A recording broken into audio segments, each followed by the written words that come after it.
All right, it's time to get nitty gritty in the city. That's right, Dark Dimension 6, city nodes. How did I do it? Would I change anything? Did I change anything? Let's find out everything about DD6 city nodes for a free to play player such as myself.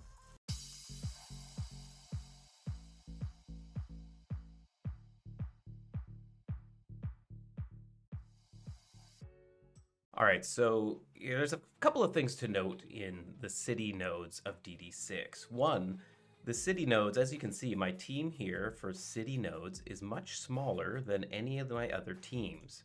1.9 mil, 2.0, 1.6, 1.9, 1.9. Part of that reason is one, the tunes I brought in were smaller, obviously.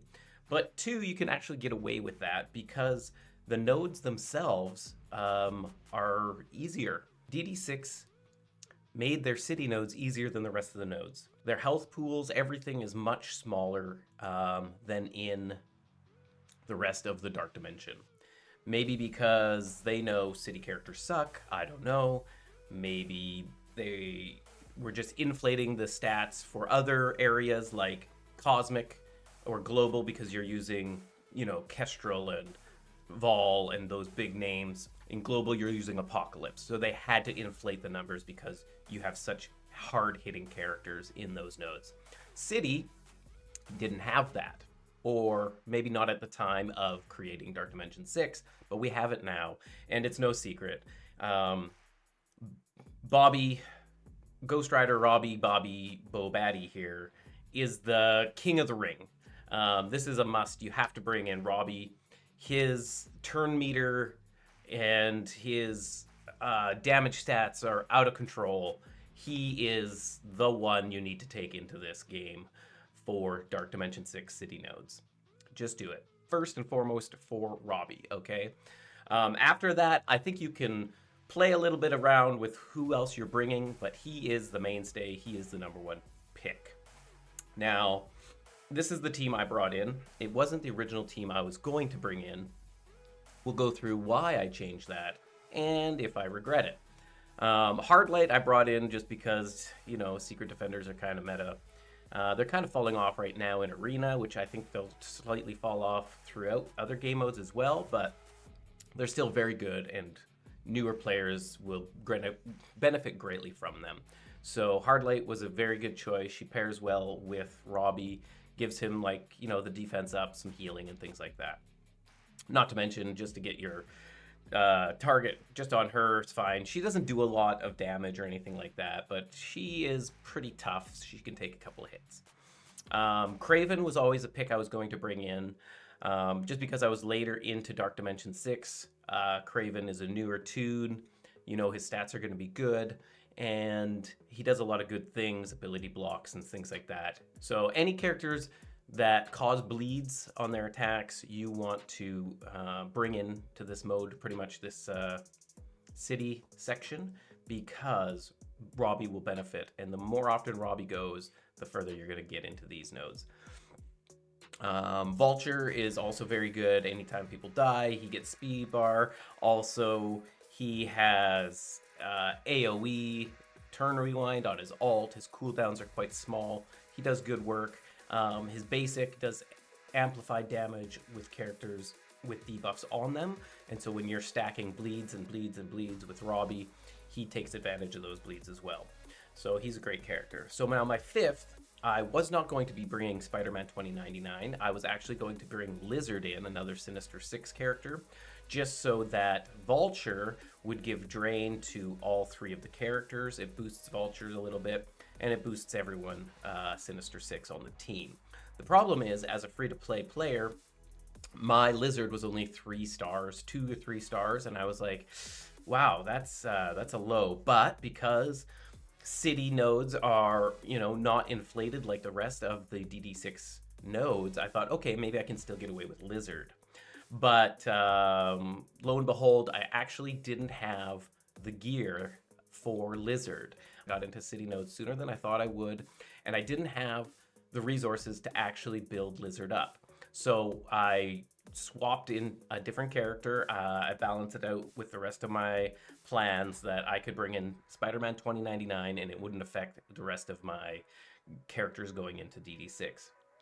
And I do not regret it.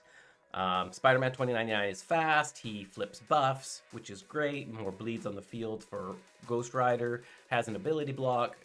He's a little squishy, so he does die pretty easily, but he did good work, and I could afford him at the time.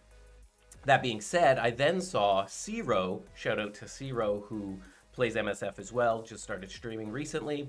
He brought in Lizard at 4 stars, I believe. And Lizard, being a taunter on 2 of his 3 abilities, just gets focused down so hard that he dies because his health pool just isn't big enough at 3 or 4 stars. So that Zero was having problems with Lizard staying alive and thought it was a big mistake bringing a small Lizard into DD6.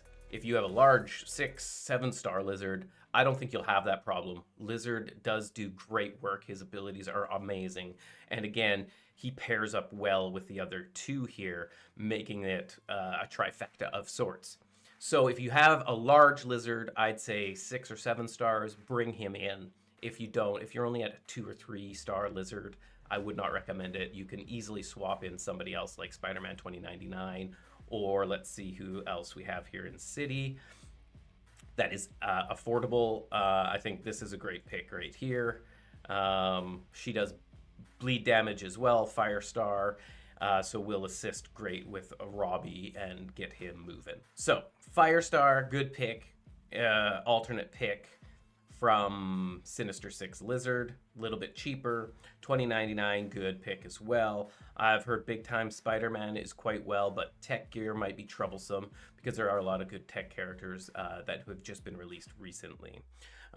So yeah, there's a lot of good options here. Mr. Negative, I heard, does really good work as well. Anytime you can get some summons on the board, that helps out greatly. And let's be honest, they're all just supporting Robbie. And with this team specifically, I one-shot this City 1 node, City 2 node, and City 3 node. I was left with 4 characters left on the board as cleanup.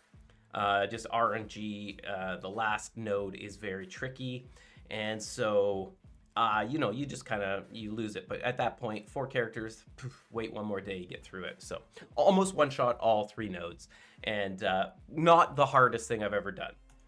So let's talk through those nodes specifically for the challenges that you will find. There is some RNG to every node, and that's part of this game mode, which I enjoy, is finding the right characters to take out first and seeing what RNG dependencies you have to rely on, things like that.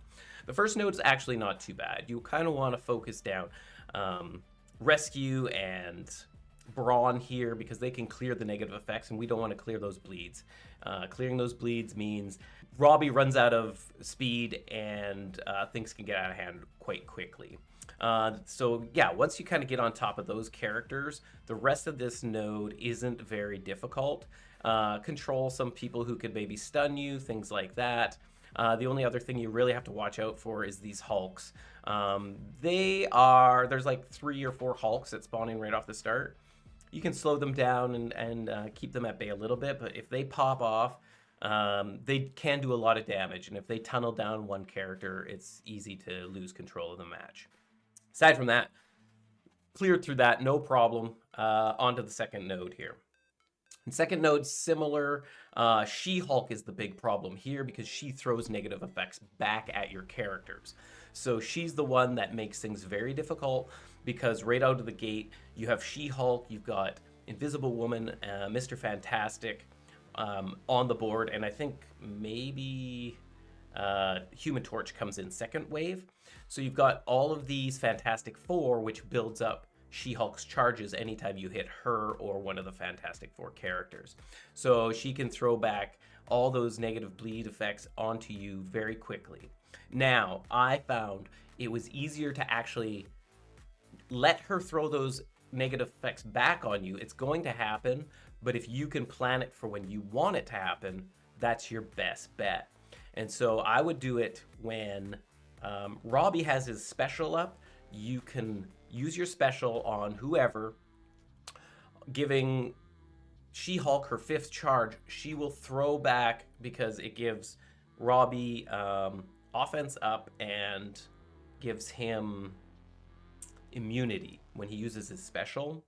And She-Hulk will always throw at Robbie. And so all those negative effects that she's throwing back, at least he's immune to them, so he won't die. He only takes the damage of the actual barrage of hit.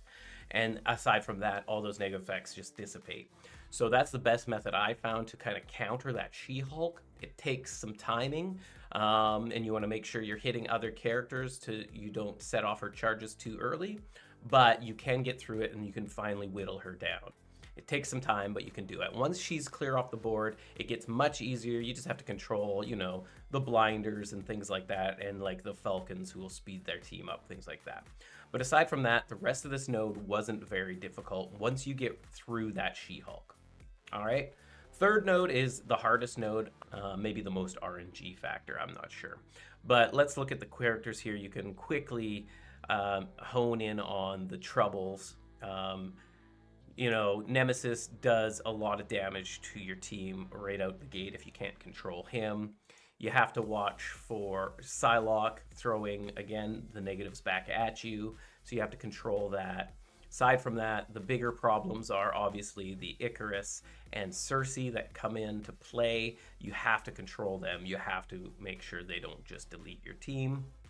And then, aside from that, you got the one Phoenix, which isn't the end of the world, and a Dark Beast who can bring back, if you're not controlling him, other Dark Beasts and other Death Seed characters.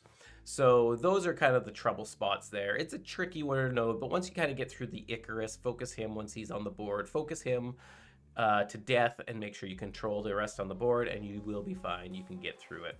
Yeah, not a big problem. City isn't the hardest. I think it's the easiest of the 3 sections, or whatever, how many sections there are.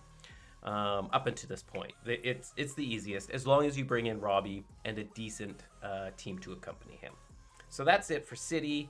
I one-shot the whole thing on the second round through. It was with the exact same team. Again, just a little patience, a couple resets to especially get through this She-Hulk off of the second node here, and you'll be laughing. And you will love Robbie for everything he is worth. He is just so good in this game. And perfection, almost perfection in DD6. That's it.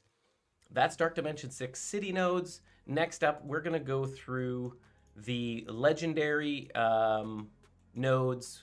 And I'm going to just go through all 4 legendary nodes in one thing because there's only really 1 or 2 character difference between them anyway from what I did to maybe what you will be doing. So check out the next video, like and subscribe if you enjoyed this.